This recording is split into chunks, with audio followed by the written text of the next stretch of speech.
Assalamualaikum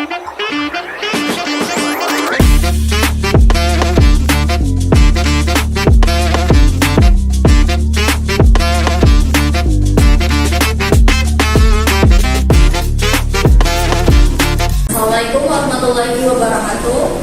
Waalaikumsalam warahmatullahi wabarakatuh. Kami dari kelompok 1 sebelumnya terima kasih kepada Muhammadiyah selaku dosen pengampu telah mengizinkan kami untuk mempresentasikan hasil kerja kelompok kami, dan terima kasih kepada teman-teman juga telah hadir malam ini. Sebelumnya izin memperkenalkan diri, nama saya Siti Anggirah selaku moderator, dan ada Bahjan Terjani, selanjutnya Anissa Nur Aini, Akbar, Nahmadul Akbar, Teguh Wijananto. Baik, untuk mempersingkat waktu, materi pertama Bahjan akan presentasikan. Silakan saudara Bahjan.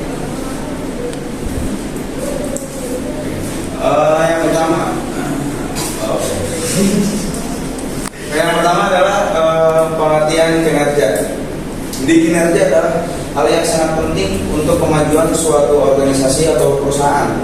Semakin tinggi kinerja pegawai, maka akan semakin mudah bagi organisasi untuk mencapai tujuan organisasi. Ya. Kusdono dan Ratnasari pada tahun 2019 dan Arifin et al. 2019 juga berpendapat bahwa kinerja pegawai adalah hasil kerja yang telah dicapai oleh sekelompok pegawai yang sesuai dengan tugas dan kewajiban yang diberikan kepadanya. Baik, bismillahirrahmanirrahim. Sebelumnya izin saya nama Akbar, saya akan mempresentasikan bagian B, yaitu faktor-faktor yang mempengaruhi kinerja. Saya sumber itu dapat dari menurut Seda Mayanti dalam Wiradati 2019. Yang pertama itu adalah sikap mental. Nah, sikap mental ini dia itu tergantung daripada motivasi dirinya sendiri gitu, yang hendak kerja. Dan kemudian kalau seandainya dia akan terdorong, motivasi sendiri itu akan terdorong dari lingkungan kerjanya juga gitu. Kalau misalnya lingkungan kerjanya sehat, bagus gitu, membuat dia senyum setiap hari gitu, membuat dia lega, membuat dia nyaman, maka dia akan betah di situ. Kalau seandainya di lingkungan kerjanya itu toksis, kayak itu bakal down ya. Dan dia pasti sedikit akan membuyar, akan memudar gitu sikap mentalnya gitu. Maka mental ini juga perlu sebelum kita untuk planning bekerja, ya kan? Selain mental kan kita ibaratnya mau aktivitas pagi, tentunya kita kan harus sarapan dulu, ya, biar ada konsumsi gitu, biar ada fit, biar ada tenaga juga. Nah, mental itu sama seperti itu. Apa yang diisi sama kita? Nah, mental itu merupakan adalah jiwa kita. Nah, kalau jiwa kita dibangun dari pagi hari itu semangat, maka hari itu pasti bakal tetap semangat. Tapi kalau misalnya pagi-pagi kita loyo dan semangat, satu hari kita gak bakal merasakan dan menikmati hari itu. Percaya gak? Lihat ya, itu terjadi sama orang yang banyak bergadang. Coba kalau orang itu disiplin, nah kalau orang yang itu cerdas memanajemen waktu, maka dia sikap mentalnya akan sehat terus, gitu. Kayak saya gitu. Oke. Yang kedua, pendidikan. Nah, pendidikan kenapa ngaruh banget sama kinerja, yang sama faktor-faktor kinerja? Karena menurut saya orang berpendidikan itu berbeda dengan orang yang tidak berpendidikan. Nah, di post dulu. Poin selanjutnya itu adalah pendidikan yang nomor 2. Pendidikan kenapa mengaruh banget sama kinerja? Karena ini termasuk faktor-faktor yang mempengaruhi kinerja. Nah, saya tekenin bahwasanya pendidikan itu penting bagi kita. Karena orang yang berpendidikan beda sama orang yang tidak berpendidikan. Orang yang berpendidikan itu pasti di awal pendidikan dia diajarkan tentang akhlak, diajarkan tentang sikap, diajarkan juga tentang respect. Nah, maka kalau seandainya pendidikan kita serius, fokus gitu, maka dia pasti karakternya akan terbentuk baik, terbentuk bagus. Nah, contohnya nih, attitude kita itu pasti bakal dipilih sama perusahaan. Nah, kalau perusahaan kita memandang attitude kita, perusahaan mana yang nggak mau sama kita kalau attitude kita bagus? Seperti itu. Nah, pendidikan ini juga butuh, karena pendidikan sejauh ini, ya, dengan menteri yang ada, dia memfokuskan itu ke vokasi. Maka zaman sekarang itu dibutuhkan skill. Contohnya skill IT, bisa bikin program, ya kan? Nah sejauh ini semua yang ada di bisnis perusahaan itu pasti membutuhkan program, apalagi membutuhkan data big data. Seorang data analis, seorang admin yang bisa mengatur atau mengelola database besar dari perusahaan itu, gitu. Nah maka yang sejauh ini yang relate adalah pendidikan vokasi, begitu juga pendidikan yang lainnya, gitu. Maka pendidikan itu juga lebih penting. Misalnya perusahaan pasti menerima dia, keterima karena berkesan lengkap. Contoh kecil aja. Nah maka yang diperlukan adalah ijazah. Nah ijazah ini kan bakal menjadi kualifikasi perusahaan. Gitu. Sekarang perusahaan itu integritasnya besar, gitu. Besar. Makanya kualifikasi itu bakal berperan dalam perusahaan. Maka setiap karyawan pasti bakal dipercayakan integritasnya dari pendidikan tersebut. Pengalaman dia apa, skillnya apa, hard skillnya bagus atau tidak. Maka itu diperlukan semua perusahaan. Nah, begitu penting pendidikan, betul? Oke, sekarang poin yang ketiga yaitu keterampilan. Nah, kalau keterampilan Anda oke, maka dilirik atau dipandang sama karyawan lainnya itu bakal dimotivasi juga. Gitu. Misalnya ada karyawan satu jalan, dia suka sama fashion yang sesuai hari. Misal hari ini kita pakai fashion yang formal, ada hari selanjutnya kita pakai fashion yang fleksibel.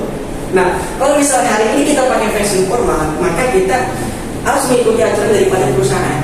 Nah maka nanti itu merupakan value dari perusahaan tersebut. Contohnya ya kayak instansi itu, ya itu pasti dia memiliki akreditasi. Nah kalau misalkan semua staf kampus di sini memakai pakaian rapi dan sebagai contoh untuk instansi lain, maka itu sudut pandangnya adalah merupakan nilai tambah bagi instansi tersebut. Gitu. Kenapa begitu penting keterampilan? Karena keterampilan ini sebagai sikap kita juga. Sikap bukan berarti kita sikap berbicara, sikap tingkah laku, tapi sikap begitu juga dari keterampilan. Kalau keterampilan rapi, rambutnya oke, kalau saya kan kenceng ya mohon maaf. Dan kalau misal rambutnya kemudian di poin yang kelima, ini ada tingkat penghasilan. Jadi sebagai karyawan untuk yang kinerja ini, maka waktunya akan melihat sebagaimana income-nya, gitu. Cash flow-nya juga, gitu. Kalau misalnya kita nggak bisa mengatur keuangan kita, misal nih, kan karena dalam dunia bisnis itu atau bahasanya kayak orang punya impian itu kan ada 4 ya. Yang pertama ada employee, self-employed, terus yang ketiga itu ada bisa di post nanti ya. Yang kedua. Nah kalau seandainya dia posisi yang dimana investor, maka dia harus jago mengatur segala keuangan untuk daruratnya, keuangan untuk keluarganya, keuangan untuk kebutuhan, keuangan untuk self reward. Masih banyak lagi keuangan yang harus diatur sama seorang karyawan itu. Ya syukur-syukur gajinya itu bisa mencukupi keberlangsungan kehidupan dia. Apalagi orang udah berumah tangga pasti mikirin anaknya, gitu. Nah sekarang ini kan udah banyak ya perusahaan yang punya tunjangan anak, tunjangan istri. Maka dibantu itu untuk memaksimalkan pengaturan keuangan dia sebagai karyawan. Nah kemudian yang keenam, kedisiplinan. Ini paling penting. Ini paling penting juga di antara poin yang lain. Ini paling penting untuk mempengaruhi kinerja.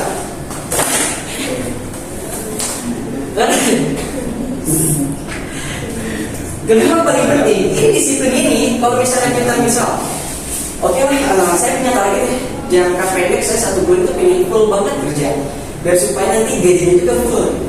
Ada ya, kita bekerja di sebuah restoran dan kemudian jangka 1 bulan ini salary dia itu bisa mencapai 6 juta.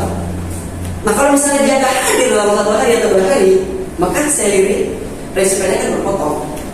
Nah contohnya, saya pengen ini lah punya jangka pendek di 1 bulan hadir dulu gitu kerjanya. Nah maka nanti salary dia pasti bakal maksimal 6 juta. Maka itu disebutnya disiplin. Tapi kalau orang yang gak disiplin gitu, udah kerja terus malamnya bergadang, itu kerjaan siapa? Nah, kemudian itu bakal menimbulkan rasa sakit, gitu. Menimbulkan ketidaksehatan fisik. Dari semua poin ini, yang diperlukan juga adalah kesehatan fisik, apalagi kesehatan mental.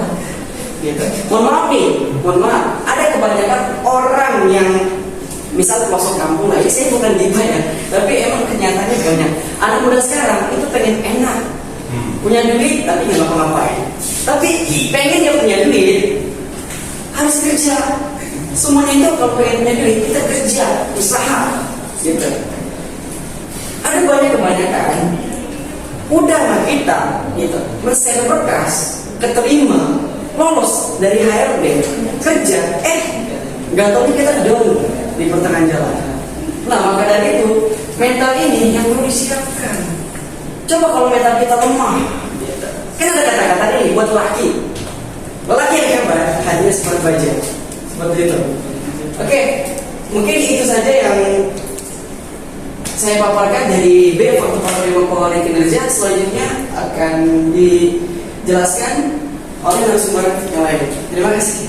Baik, terima kasih untuk saudara Akbar. Selanjutnya itu akan dijelaskan oleh saya sendiri tentang faktor yang mempengaruhi kinerja kerja lanjutan dari yang pertama itu faktor kemampuan ability atau yang biasa disebut itu skill. Dalam dunia kerja kita itu harus punya skill. Kenapa? Karena kalau kita mempunyai skill yang bagus, kita akan ditetapkan di tempat yang benar-benar baik untuk skill kita. Kayak misalnya seperti tadi aku sudah jelaskan, banyak dunia IT sekarang sangat membutuhkan program. Jadi untuk kita yang lulusan IT sangat penting sekali untuk mengasah skill. Nah, di faktor kemampuan ini terdapat dua faktor. Yang pertama kemampuan intelektual, yang kedua kemampuan fisik. Kemampuan intelektual ini termasuk mental. Mentalnya kita itu harus terbentuk. Jika mental kita tidak kuat, kita tidak bisa menghadapi ujian. Lebih baik jatuh sekarang daripada jatuh nanti. Yang kedua kemampuan fisik. Kemampuan fisik juga sangat penting. Jika fisiknya lemah, maka kemampuan mentalnya pun akan lemah. Yang selanjutnya faktor motivasi. Faktor motivasi itu sangat penting untuk kita sendiri, untuk memotivasi diri. Yang pertama faktor intern dari dalam diri, memotivasi diri kita untuk melangkah maju ke depan, untuk mendapatkan hak yang lebih baik, untuk mendapatkan dunia yang lebih indah. Yang kedua faktor ekstern, yaitu motivasi dari luar. Contohnya seperti influencer, kita membutuhkan itu, terus macam-macam lagi kayak kita menghadiri seminar, terus menghadiri workshop untuk wirausaha agar terbentuk lah mental tersebut. Baik, hanya ini yang bisa saya sampaikan. Pemateri selanjutnya yaitu Saudara Teguh. Saya persilakan. Ayo bos, gimana ini? Waalaikumsalam. Baik, selanjutnya yaitu C, metode penilaian kinerja. Menurut Henry Tadi tahun 2017 halaman 265, metode penilaian yang pertama ada metode penilaian umpan balik, melibatkan evaluasi dan banyak level dalam perusahaan sebagaimana pula dari sumber-sumber eksternal. Dalam metode ini, orang-orang di sekitar karyawan yang dinilai bisa diikuti serta memberikan nilai. Yang kedua, metode skala penilaian. Menilai lebih ditetapkan menggunakan pendekatan ini Pak. Evaluator mencatat penilaian mereka mengenai kinerja pada sebuah skala. Skala tersebut meliputi beberapa kategori, biasanya ada angka 5 sampai 7 yang diidentifikasi dengan kata sifat-sifat luar biasa memenuhi tahapan atau butuh perbaikan. Yang ketiga, metode insiden kritis, membutuhkan pemeliharaan dokumen-dokumen tertulis mengenai tindakan-tindakan karyawan yang sangat positif dan sangat negatif. Ketika tindakan tersebut yang disebut insiden kritis mempengaruhi efektivitas departemen secara signifikan secara positif ataupun negatif manajer mencatatnya. Yang keempat, metode esai yang menulis narasi singkat mengembangkan kinerja karyawan. Metode ini cenderung berfokus pada perilaku ekstrim dalam pekerjaan karyawan dan sangat bukan rutin harian. Bagi harian ini sehingga perusahaan bisa mendapat standar kerja untuk hampir semua jenis pekerjaan. Yang keenam, metode tingkat menempatkan seluruh karyawan menjadi sebuah kelompok dan urutannya dengan keseluruhan. Yang ketujuh, pembandingan berpasangan. Kinerja tiap karyawan dibandingkan dengan setiap karyawan lainnya dalam kelompok karyawan yang memperoleh angka pembandingan positif terbanyak mendapatkan peringkat tertinggi. Dan selanjutnya, Baik, terima kasih saudara-saudaraku. Materi selanjutnya yaitu arisan hari. Pada saudara Andi. Baik, yang selanjutnya yaitu menurut Hendritan Nadi. Pada tahun 2017, halaman 310, penilaian kinerja dapat dinilai dengan metode. Yang pertama, metode penskalaan kategori. Nah, ini terbagi menjadi dua. Yang pertama, skala penilaian grafis, yaitu suatu metode di mana kinerja karyawan dinilai menggunakan grafik atau gambar untuk menggambarkan tingkat pencapaian dalam berbagai aspek pekerjaan. Nah, pada grafik ini berisi kategori penilaian dan tingkat pencapaian yang berbeda, yang membantu dalam memberikan gambaran visual tentang kinerja seseorang. Yang kedua yaitu skala penilaian perilaku, yaitu suatu metode di mana metode penilaian yang digunakan untuk mengevaluasi perilaku dan sikap karyawan dalam lingkungan kerja. Tujuannya untuk mengukur aspek-aspek seperti kedisiplinan, kerjasama tim, inisiatif, komunikasi, dan etika kerja. Metode yang kedua yaitu metode perbandingan. Terdapat dua, yang pertama ranking, yang kedua distribusi secara paksa. Yang pertama ranking, yaitu metode evaluasi di mana para pegawai dinilai berdasarkan peringkat mereka dalam suatu kelompok. Nah, dalam metode ini para pegawai diberikan peringkat berdasarkan hasil kinerja mereka dari yang paling baik hingga yang paling rendah.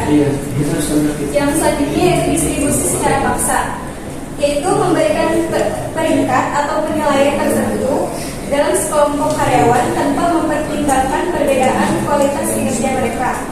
Nah, hal ini bisa berarti memberikan peringkat tertinggi hanya pada sejumlah karyawan dan memberikan peringkat rendah pada sejumlah karyawan lainnya tanpa mempertimbangkan prestasi mereka dengan tepat.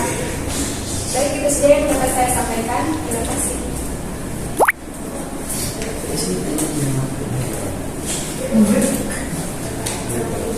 Baiklah, terima kasih pada saudari Anissa. Itu saja materi dari kelompok kami.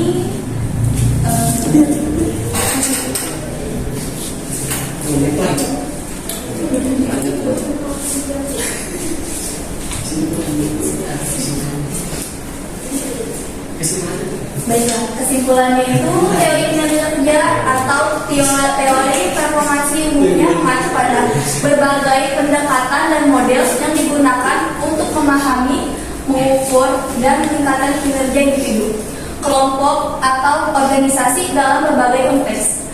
Meskipun ada banyak teori yang berbeda, ada beberapa kesimpulan umum yang dapat diambil. Yang pertama, motivasi adalah faktor penting dalam kinerja. Yang kedua, keterampilan dan kemampuan mempengaruhi kinerja. Yang ketiga, lingkungan kerja berpengaruh. Yang keempat, tujuan yang jelas dan terukur membantu. Yang kelima, faktor-faktor pribadi seperti kepribadian, sikap, dan nilai-nilai juga dapat mempengaruhi kinerja kerja. Baiklah, terima kasih.